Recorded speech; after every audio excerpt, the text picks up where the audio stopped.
Hello everyone, very good morning to all of you. जैसा कि आप सभी को पता है कि आज का जो टॉपिक रहेगा हमारी 10 बजे वाली क्लास का, वो रहेगा डिसइंफेक्शन एंड स्टरलाइजेशन। तो मैं अब आज को बताऊंगा कि डिसइंफेक्शन क्या चीज है और स्टरलाइजेशन क्या चीज है, दोनों में आपको डिफरेंशिएट करके बताऊंगा।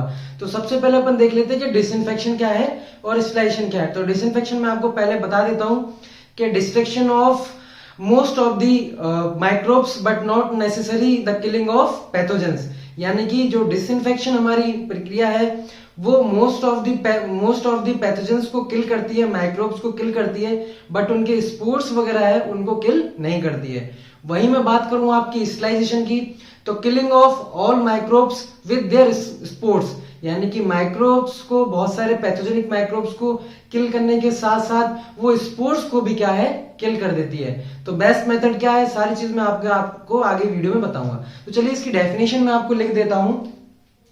अगर मैं डिसइंफेक्शन की बात करूं तो destruction of most of the pathogenic microbes but not including spores। और मैं अगर स्टरलाइजेशन की बात करूं तो killing of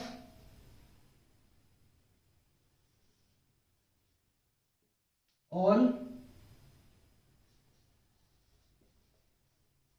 pathogenic microbes with spores also। तो जैसा कि मैंने आपको पहले बताया था कि डिसइंफेक्शन में सारी चीज किल हो जाती है लेकिन उनके जो स्पोर्स हैं वो रह जाते हैं, और जो स्टरलाइजेशन है उसमें माइक्रोब्स के साथ में, पैथोजेंस के साथ में ही उनके स्पोर्स वो भी किल हो जाते हैं। तो चलता मैं आगे आपको बता देता हूं। पहले बताता हूं कि डिसइंफेक्शन में कौन कौन से डिसइंफेक्शन आते हैं, कौन कौन से लेवल ऑफ डिसइंफेक्शन है, देन मैं बात करूंगा आपके आगे स्टरलाइजेशन की बात।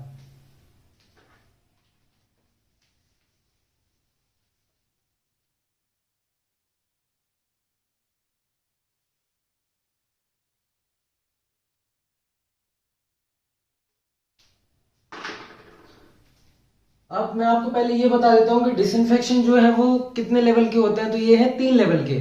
एक तो हाई लेवल डिसइंफेक्शन, एक इंटरमीडिएट डिसइंफेक्शन एंड एक लो लेवल डिसइंफेक्शन। यानी कि 3 तरीके के होते हैं, हाई लेवल, इंटरमीडिएट और लो लेवल। अब मैं हाई सबके पॉइंट्स एक बार मैं लिख देता हूं आपके सामने।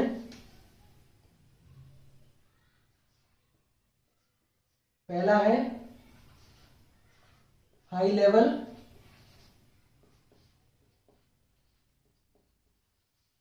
Disinfection. Second, intermediate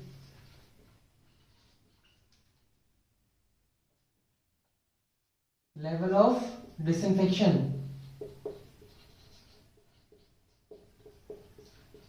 third point,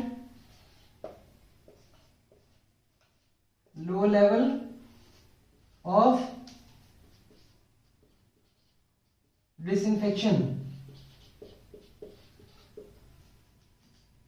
अगर किसी को ये नोट करना है तो वो नोट भी कर सकता है साथ के साथ ही, या फिर इसका स्क्रीनशॉट लेके बाद में भी नोट कर सकते हैं। बाकी मैं आपको आगे बताऊंगा इनके एग्जांपल्स कि हाई लेवल डिसइंफेक्शन में कौन कौन से एग्जांपल्स आते हैं, इंटरमीडिएट में कौन कौन से एग्जांपल्स आते हैं, और लो लेवल डिसइंफेक्शन में कौन कौन से ऐसे डिसइंफेक्शन है जो आते हैं। जिसको भी नोट करना है, स्क्रीनशॉट लेना है, वो फटाफट ले लो।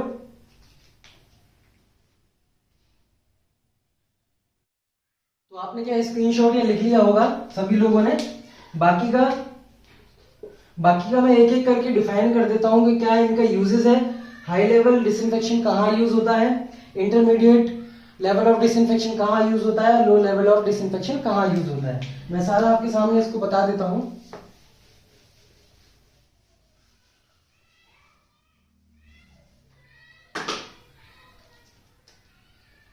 तो सबसे पहला है हमारा हाई लेवल ऑफ डिसइंफेक्शन। तो हाई लेवल में इनका मैं यूज बता देता हूं, कहां यूज आते हैं ये यूजेस।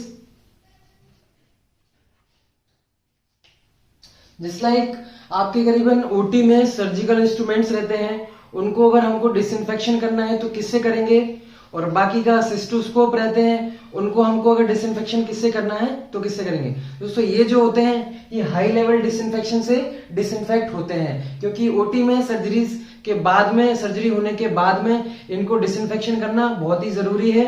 तो उनको डिसइंफेक्शन करने के लिए आप हाई लेवल डिसइंफेक्शन यूज करते हैं। तो यहां पे मैं नोट कर देता हूं, सिस्टोस्कोप, सर्जिकल इंस्ट्रूमेंट्स,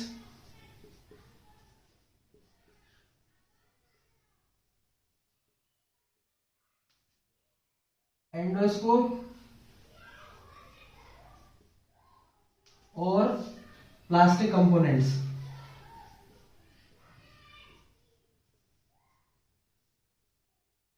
ये जो है ये सारे क्या है हमारे हाई लेवल डिसइंफेक्शन से डिसइंफेक्ट होंगे। बाकी का मैंने जैसे बताया था एग्जाम्पल क्या है इनके, तो एग्जाम्पल लिख देता हूं। एग्जाम्पल होंगे इसमें H2O2, साथ में ग्लूटाल्डिहाइड,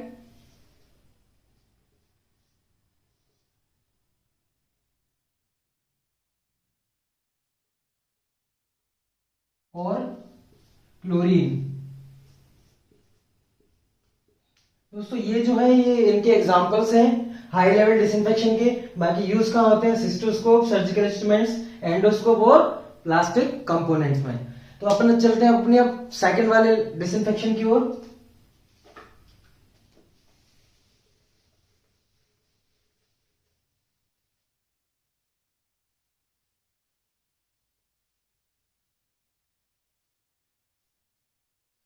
तो सेकंड है हमारा इंटरमीडिएट लेवल ऑफ डिसइंफेक्शन। सबसे पहले मैं इसमें ये लिख देता हूं कि ये कहां यूज आते हैं, कौन से इंस्ट्रूमेंट्स में यूज आते हैं। तो यूजेस लैरेंजियोस्कोप,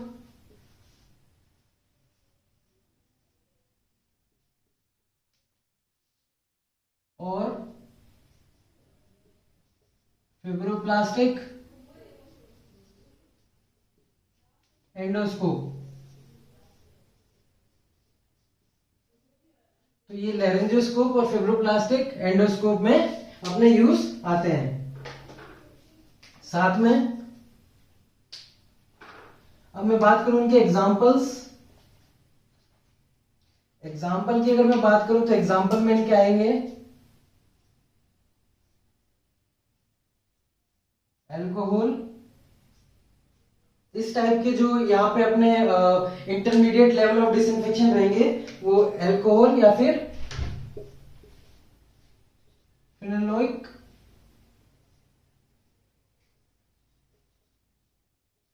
फिनोलिक कंपाउंड्स। तो ये थे दोस्तों हमारे इंटरमीडिएट लेवल ऑफ डिसइंफेक्शन। दोस्तों अब मैं अपनी बात करूं थर्ड की, तो थर्ड जो है वो हमारा हो जाएगा low level of disinfection.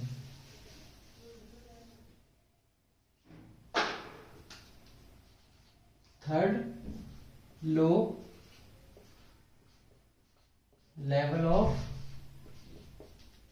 Disinfection.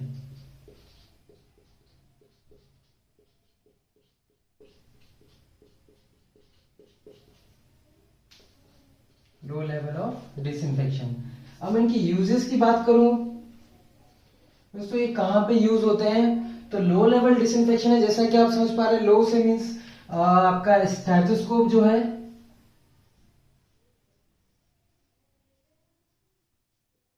और आपका थर्मोमीटर,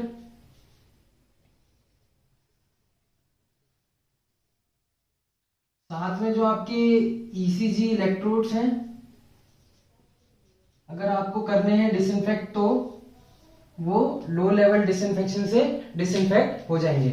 बाकी का इनके जो बाकी एग्जाम्पल मैं बता दूं, एग्जाम्पल जो है वो आप सिंपली डिटॉल और सेवलॉन, डिटॉल और सेवलॉन से आप क्या है इनको तीनों को आप डिसइंफेक्ट कर सकते हैं। बाकी इनकी अगर स्ट्रेंथ पूछी जाए, कभी कभार पूछती है कि डिटॉल और सेवलॉन की क्या स्ट्रेंथ क्या है, तो मैं आपको स्ट्रेंथ बता देता हूं।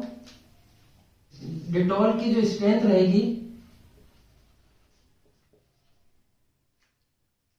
यहां पे रहेगी वो 1/40। और अगर मैं टाइम ड्यूरेशन की बात करूं तो टाइम ड्यूरेशन रहेगा वो रहेगा आपका यहां पे 5 मिनट के लिए। और इधर ही अगर मैं आपकी सेवलॉन की बात करूं स्ट्रेंथ की, तो इसकी जो स्ट्रेंथ रहेगी वो रहेगी 1:20। और टाइम ड्यूरेशन की बात करूं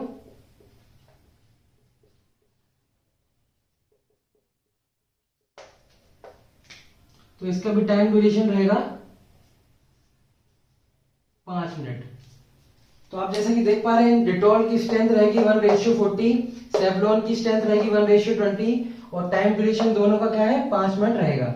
आप इनको इस तरीके से भी याद कर सकते हो एक ट्रिक से, ये 1, 2, 0 और ये 5 तो 125 और 1, 4, 0 और 5 145। तो ये सिंपली ट्रिक है याद करने के लिए कि क्या इनकी स्ट्रेंथ रहेगी और कितने मिनट के लिए इनका आप लोगों को इसको डिसइंफेक्ट करके रखना है। स्टेथोस्कोप, थर्मामीटर या ईसीजी इलेक्ट्रोड्स को अगर आपको करना है तो ये जो था हमारा third type low level of disinfection था। तो डिसइंफेक्शन हमारे यहाँ पे कंप्लीट होता है। अब हम बात करेंगे यहाँ पे आगे स्टरलाइजेशन की। स्टरलाइजेशन की कितने टाइप्स हैं, कौन सा बेस्ट मेथड है, सारी हम बात करेंगे आगे। बाकी की अब मैं अगर स्टरलाइजेशन की बात करूं तो मैंने ऑलरेडी एक यहाँ पे चार्ट बना दिया गया है।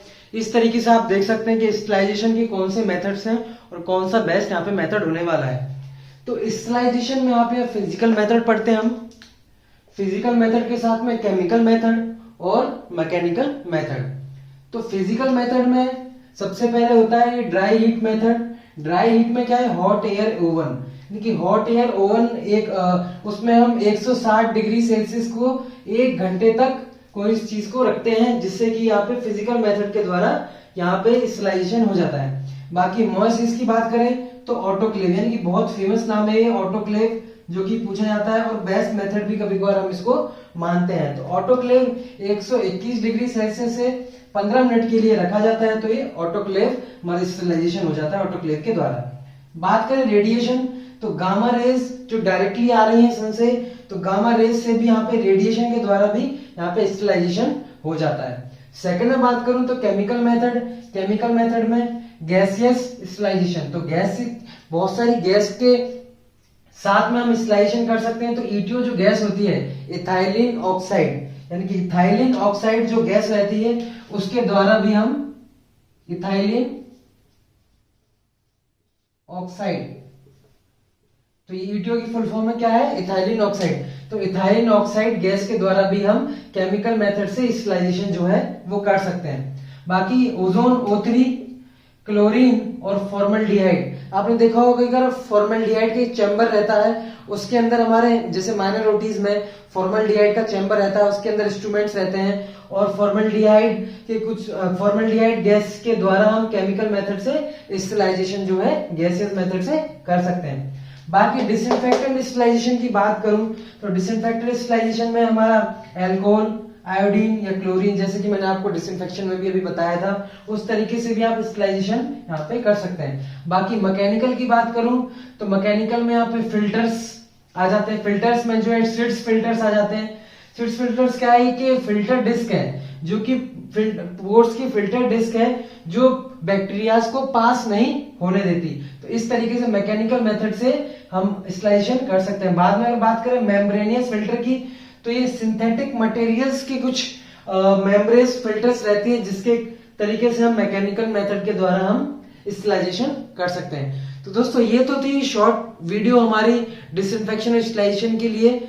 इसकी बहुत लॉन्ग वीडियो, काफी लॉन्ग वीडियो भी है, वो मैं आपको आगे बताऊंगा। ऑटोक्लेव को भी आगे लंबे में डिफाइन करूंगा, किस तरीके से ऑटोक्लेव और कितने टेम्परेचर पे, कितने आवर्स, क्या इसका प्रेशर रहता है, सारी जानकारी मैं आपको आगे किसी वीडियो में दूंगा। लेकिन ये शॉर्ट रिव्यू था। तो इस तरीके से आप डिसइंफेक्शन और स्टरलाइजेशन के टाइप्स और क्या इसके एग्जांपल्स है, कहाँ यूजेस है, वो देख सकते हैं। तो जिसको भी स्क्रीनशॉट लेना है वो यहाँ पे फटाक से ले लीजिए।